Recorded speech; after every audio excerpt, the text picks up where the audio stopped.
Salve, salve nação! Sejam bem-vindos a mais um vídeo do canal. Temos aqui esse corte da imprensa repercutindo a estreia do Mengão com vitória no Intercontinental, o Mundial de Clubes. Vamos ver aqui agora o que eles falaram do nosso Mengão, então chega mais, deixa o like, se inscreva no canal se você é rubro-negro e ative o sininho. Vamos ver aqui o que o Arrascaeta falou, galera. Vamos lá então, né? As imagens são da ESPN, link na descrição como créditos. Fala aí, Arrasca. A gente tentar ser campeões. Uhul! Top, hein? Olha, agora, fã de esportes, estamos nessa, chegando com o Sport Center para você acompanhar aqui. Mundial Intercontinental, André Kfouri, do Flamengo. Jogo importante hoje, tem Copa do Brasil, tem muita coisa para você, André. Muito boa noite. Boa noite, Felipe. Um abraço para você e um abraço a você que é fã de esportes. A estreia do Flamengo na Copa Intercontinental foi um pouco mais complicada, um pouco mais palpitante do que deveria ter sido. Nós vamos poder falar sobre a vitória sobre o Cruz Azul, mais uma grande atuação do De Arrascaeta e também sobre as semifinais da Copa do Brasil, começando hoje em Belo Horizonte. Vamos lá? Vamos lá, vamos começar com os melhores momentos dessa partida. Flamengo 2, Cruz Azul 1, jogo agitado. Aqui na América do Sul, em praticamente todos os aspectos, né? O aspecto econômico, o aspecto da organização, fundamentalmente o aspecto técnico. Mas houve um pouco de dificuldade, eu creio, por causa desse problema de tratar com a responsabilidade num jogo que importa tanto, mas eu gostei do ajuste feito a partir da volta do intervalo, com o Flamengo jogando mais de acordo com o que são as suas características naturais, o seu futebol essencial, aquilo que a gente conhece, tendo mais a bola, tendo mais iniciativa, criando mais e conseguindo o resultado que o faz ir adiante na competição. Vamos agora com mais informações deste duelo para continuar falando dessa boa estreia do Flamengo no Campeonato Intercontinental. O Renato Senise chega com as informações. Flamengo com 51% de posse de bola, 12 finalizações contra 11 do Cruz Azul. Os números mostram uma partida muito equilibrada, com duas equipes errando mais do que o normal. O técnico Felipe Luiz tem uma explicação para isso. Principalmente foi na fase de ofensiva, no momento de ter a bola, perdemos muitas bolas, escaparam domínios, escaparam bolas simples. Isso fazia com que cada perda da posse da bola eram 2, 3 minutos correndo atrás da bola. Isso matou nossos jogadores de ataque e nosso time sofreu muito porque os dois times, tanto o nosso como o do Cruz Azul, são times que estão acostumados a jogar e propor e defender com a bola no pé. Talvez também por alguns pontos táticos que a gente não estava encontrando posições corretas para poder sair da pressão que era bem forte. Então a gente acabava saindo longa algumas vezes, não estava ganhando a segunda bola, posicionamento entre linhas às vezes errado com a pressão, o controle da bola que é uma bola completamente diferente, o campo. Então vários quesitos fizeram com que a gente tivesse um pouco mais de dificuldade no primeiro tempo. No segundo a gente conseguiu conversar no intervalo, ajustar essas coisas táticas. Que os jogadores estão em adaptação, uma com o gramado, que é muito rápido, e a bola, principalmente, que a bola é muito lisa e ela escapa muito, ela acelera muito e os jogadores ainda estão em adaptação com essa bola. Vimos vários erros simples de domínio e de passe que os jogadores não estão acostumados a fazer. Campo e bola diferentes e o Flamengo enfrentou também uma atmosfera diferente. Apenas 7.108 pessoas no estádio Ahmad Bin Ali, com capacidade para 40 mil pessoas. Estranho, diferente. Talvez tenha alguma ligação aí na bola escapar, pode ser não. Vamos ver depois nos vídeos com calma, mas os jogadores estão acostumados a jogar em todos os lugares com o estádio lotado, todos os lugares, em casa e fora, então é uma pena. Se o público foi abaixo do que o Flamengo está acostumado, a atuação de Arrascaeta foi o que a gente se acostumou a ver, principalmente nesse ano. Mais 2 gols para a conta do meia uruguaio de 31 anos. Agora são 25 gols no ano, disparada a temporada mais artilheira da carreira dele. No outro dia, o Arrasca estava lá na academia, eu ganhei todos os prêmios, né, merecidos, e eu falei para ele, de nada. De nada. Não, mas é simples, é mérito único e total dele. É um cara super concentrado, focado e principalmente ambicioso. Sempre foi. Não é que esse ano ele foi mais, não. Ele sempre foi ambicioso. Esse ano a equipe toda seguiu a ambição dele. Talvez ele seja o jogador mais ambicioso que eu tenho no elenco. Com certeza que é grande momento, tanto mío como da equipe. Sou muito feliz de viver esse momento com todos esses companheiros em ano que foi tão especial para nós. O Flamengo volta a campo nesse sábado aqui, no mesmo estádio Ahmad Bin Ali, agora contra o Pirâmide do Egito. Quem passar enfrenta o Paris Saint-Germain na grande final da Copa Intercontinental. Acho que a gente tem que fazer o que a gente fez durante o ano inteiro. Essa é a nossa leitura, essa é a nossa visão. Agora não tem como acrescentar mais nada. Verdade é que agora são só 3 dias, portanto, alguns jogadores pode ser que não acabem de fazer uma recuperação completa, mas o sacrifício tem que ser feito. E vamos escolher os jogadores que a gente acredita que estão em melhores condições para poder vencer o Pirâmides. Sempre ele, Georgian de Arrascaeta em Cruz Azul 1, Flamengo 2 pelo Intercontinental. Fez 2 gols, liderou o ranking. Ali a gente vai colando do ranking no jogo, né? Ele liderou gols, finalizações no alvo 2, faltas sofridas 4 e lá embaixo o algoritmo da TSPN 8,38. Isso é uma nota muito alta. Aí ele foi o segundo em chances criadas, ações na área rival, ele foi o terceiro. É impressionante a temporada do Arrascaeta e o jogo de hoje foi fino mais uma vez, André, que foi. Foi. O jogo de hoje foi no padrão decisivo que ele acostumou a torcida do Flamengo a esperar das suas atuações. Isso é uma coisa muito difícil, porque o Arrascaeta é um jogador comparado com si próprio, né? Ele atinge níveis altíssimos desde 2019 jogando pelo Flamengo, tem a temporada encantadora com o Jorge Jesus e tal. Eu sou uma das pessoas que acham que o ano de 2025 dele, a temporada atual, supera aquela. E claro, ele está anos mais velho, um jogador que ao longo do seu período no Flamengo esteve fora de ação por muito tempo, por causa de diversos problemas, algumas coisas que pareciam crônicas e que se afastaram da carreira dele. O departamento médico, o departamento de futebol, de maneira geral, do Flamengo, conseguiu entender para aplicar ao dia a dia do De Arrascaeta, para tê-lo em campo por mais tempo e sempre em condições melhores. Hoje ele é um jogador que atua com muita confiança. Quando você vai para o campo com alguma moléstia, como dizem os... moléstia é uma palavra em português, mas os argentinos, né, aqui na América do Sul utilizam muito, que são... Cuidado, hein? Cuidado. Aquelas dores que todos têm, mas quando são mais complexas e o jogador entra em campo com medo de lesão, ele, claro, não tem a mesma confiança para jogar, para ir para cima, para buscar um determinado lance individual. E hoje a gente vê o De Arrascaeta absolutamente despreocupado, confortável em campo para exibir o seu futebol.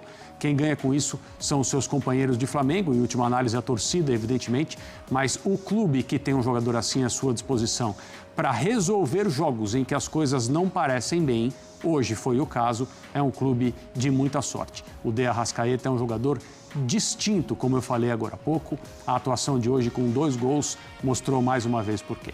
A reportagem do Senise tinha uma declaração no Felipe Luiz sobre o público, né? Lamentando, de fato, um público muito pequeno para um jogo bom e, independentemente de um jogo bom ou não, estamos falando de uma competição que merece um tratamento especial. E o público pequeno dá uma esvaziada relacionando a questão da quantidade de torcedores no que é o peso desse campeonato. Queria que você falasse sobre o tema. Sim, decepciona e a gente vê, né, como os envolvidos no jogo, mesmo com tanta coisa para se concentrar, tanta coisa para pensar, tanto problema para resolver, também notam, e não só notam, como sentem a diferença entre jogar com o estádio cheio pulsando, como vimos, por exemplo, em Lima na final da Copa Libertadores, e jogar no estádio com muitos lugares vazios, independentemente de ser a primeira partida de uma competição que vai atingir o seu ápice mais para frente.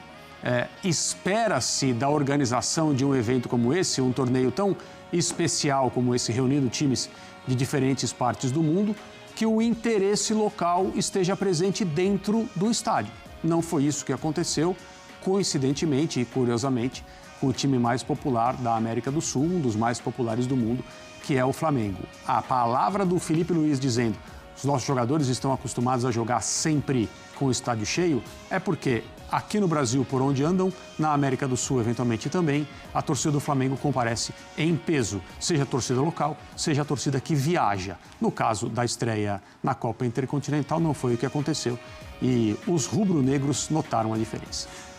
Pirâmides, no sábado, o adversário, a equipe egípcia, muito jovem, né? Uma idade de clube, 2008 foi fundado. O que você espera para esse jogo? Assim como o Cruz Azul, não tem futebol para complicar a classificação do Flamengo às semifinais, à final, perdão. Mas, de novo, é uma ocasião na qual os jogadores do Flamengo vão sentir praticamente a totalidade da responsabilidade do jogo. De ser o time que domina, de ser o time que tem mais iniciativa, de ser o time que cria, que joga, que faz gols e que vence. O Flamengo tem que conseguir canalizar tudo isso para uma atuação que naturalmente faça com que essa superioridade apareça não só no jogo com frequência, mas também no placar. Como é a segunda atuação, eu acho que quebra um pouco esse problema que os jogadores sentiram hoje, em especial no primeiro tempo. O Felipe Luiz falou também sobre adaptação ao gramado e principalmente à bola. O fato da bola ser muito lisa, o gramado ser o que se chama de um gramado rápido, né? Que faz com que o jogo seja disputado numa velocidade maior. Acho também que, por já terem essa experiência, eventualmente farão alguns treinos. Essa parte técnica de adaptação às condições de jogo nesse torneio atrapalhe menos o Flamengo, já seja um time mais acostumado a essas condições. Mas, principalmente por não ser a estreia, acho que a questão mental também estará favorável e o Flamengo vai poder fazer uma partida de acordo com o que se espera dele, que é ser melhor e ganhar sem problemas. Sem problemas. Hoje houve problemas. Eu espero que o Flamengo ganhe e passe a final sem problemas. Vamos falar agora da Copa do Brasil. Demorou, mas... E galera, temos aqui também um corte da imprensa paulista falando da estreia do nosso Mengão no Mundial de Clubes. Programa Bola Rolando do canal Band Esportes. Link na descrição como créditos. Olha só o que eles falaram. Esse lado competitivo do Arrascaeta faz toda a diferença, além da qualidade técnica, isso é inigualável, né? Agora, essa fala do Felipe Luiz é importante, hein? Ele fala da parte física e não faz chororô, dizendo que o time tá cansado, tá morto, essas coisas todas. Mas ele até... Se fosse o Abel, tava chorando. Depois, ele dá uma escorregada ali, quando ele fala que vai fazer uma avaliação de quem tem condição de jogar a próxima partida, né? É claro que esse time está extenuado.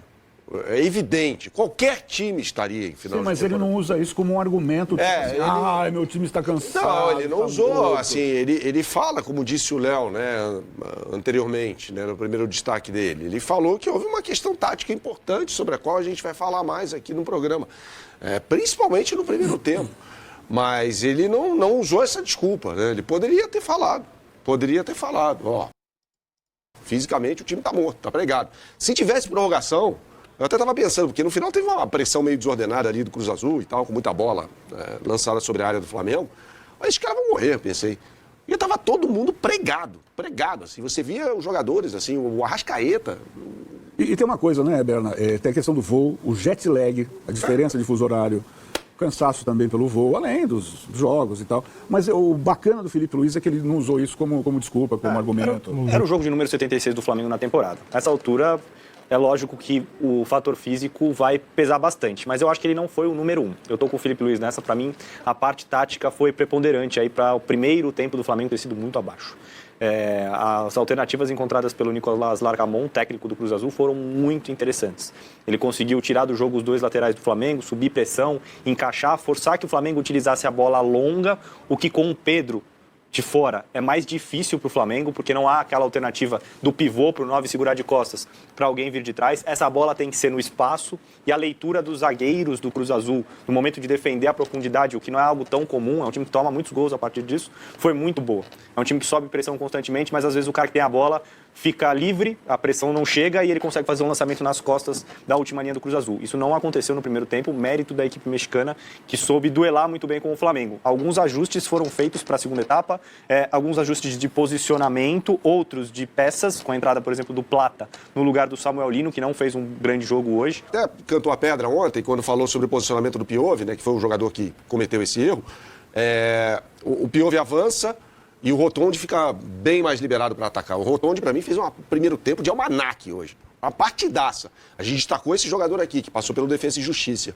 Ele era um meio-campista, hoje joga na ala, nesse time do Cruz Azul, e foi muito bem. E aí o Varela se complicou. O Léo Ortiz também.